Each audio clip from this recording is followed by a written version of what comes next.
Hello, അപ്പോൾ പുതിയൊരു വീഡിയോയിലോട്ട് എല്ലാവർക്കും സ്വാഗതം കേട്ടോ.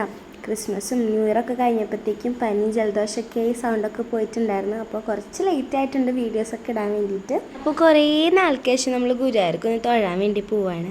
പോണ വഴിയിൽ കണ്ണൻ്റെ മാമനും വെല്ലിച്ചനും കൂടിയിട്ട് നല്ല വാളമീനെ ചൂണ്ടിയിട്ട് വരുന്നുണ്ട് കേട്ടോ.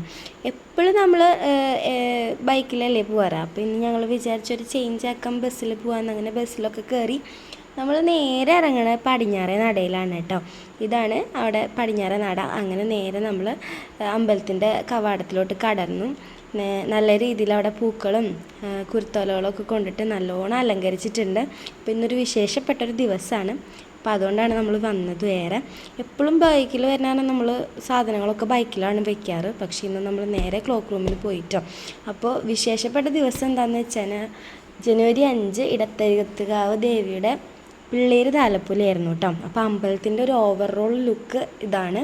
നല്ല ഭംഗിയിൽ കുരുത്തോല കൊണ്ട് ഒക്കെ നല്ല രീതിയിൽ അലങ്കരിച്ചിട്ടുണ്ടായിരുന്നു. അതായത് അവിടുത്തെ ദേശക്കാർ ഭഗവതിക്ക് കൊടുക്കണ താലപ്പൊലി, അതാണ് പിള്ളേര് താലപ്പൊലി എന്ന് പറയണത് കേട്ടോ. അപ്പോൾ നമ്മൾ എഴുന്നള്ളിപ്പിൻ്റെ സമയത്തായിരുന്നു ചെന്നത്. 3 ആനകളുടെ അകമ്പടിയോട് കൂടിയിട്ടായിരുന്നു കേട്ടോ അവിടെ എഴുന്നള്ളിപ്പും കാര്യങ്ങളൊക്കെ ഉണ്ടായിരുന്നത്. അപ്പോഴേക്കും കണ്ണമ്മൂന് നല്ല രീതിയിൽ പനിക്കുണ്ടായിരുന്നു. അപ്പോൾ നമ്മൾ താലപ്പൊലിയും കാര്യങ്ങളൊന്നും നമ്മൾ കാണാൻ നിന്നില്ല കേട്ടോ. അപ്പോൾ ഇതും കാര്യങ്ങളൊക്കെ കണ്ടു.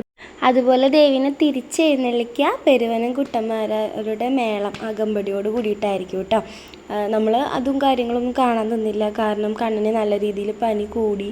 അപ്പോൾ ഞങ്ങൾക്ക് പേടിയായി. വേഗം തന്നെ നമ്മൾ ഉള്ളിൽ കയറി തൊഴുതിട്ട് നമ്മൾ വേഗം പുറത്തിറങ്ങി. ഇപ്പോഴും ഇവിടേക്ക് വരുമ്പോൾ കണ്ണൻകുട്ടിക്ക് എന്തെങ്കിലുമൊക്കെ ഇട്ട് മേടിച്ചു കൊടുക്കാറുണ്ട്. പക്ഷേ ഇപ്രാവശ്യം വന്നപ്പോൾ കണ്ണൻകുട്ടി ഒന്നിനും വഴക്കിട്ടില്ല. അവന് വയ്യാത്ത കാരണം ആകെ മൂഡ് ഓഫ് ആയിരുന്നു കേട്ടോ.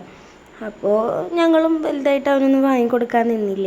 അത് കഴിഞ്ഞ് ഞങ്ങൾ നടന്ന് നേരെ കിഴക്കേ നടയിലേക്ക് എത്തി. അവിടുന്ന് പിന്നെ ഇതേ ഈ ആളെന്നെ കാണാൻ വേണ്ടിയിട്ടാണ് വന്നത്. ഇതെൻ്റെ അമ്മയാണ് കേട്ടോ. അപ്പോൾ ഇയാൾ കിഴക്കേ നടയുള്ള പ്രസാദത്തിൽ ക്ലീനിങ് സ്റ്റാഫൊക്കെ ആയിട്ട് വർക്ക് ചെയ്യുന്നുണ്ട്. അപ്പോൾ അവിടെ നിന്ന് ഉമ്മയൊക്കെ തരുമായിരുന്നു. നേരെ ഞങ്ങൾ വീണ്ടും ബസ് കയറാനൊക്കെ നിന്നത്. ബസ്സിലുള്ള കുറച്ച് പ്രഹസനം കാര്യങ്ങളൊക്കെയാണ് കേട്ടോ. അങ്ങനെ പിന്നെ ഞങ്ങൾ കടലമുട്ടായും കാര്യങ്ങളൊക്കെ വെച്ച് നേരെ വീട്ടിലോട്ട് പോകണം. അപ്പോൾ ഇഷ്ടപ്പെട്ട് കഴിഞ്ഞാൽ ഒന്ന് സബ്സ്ക്രൈബ് ചെയ്ത് സപ്പോർട്ട് ചെയ്യണേ.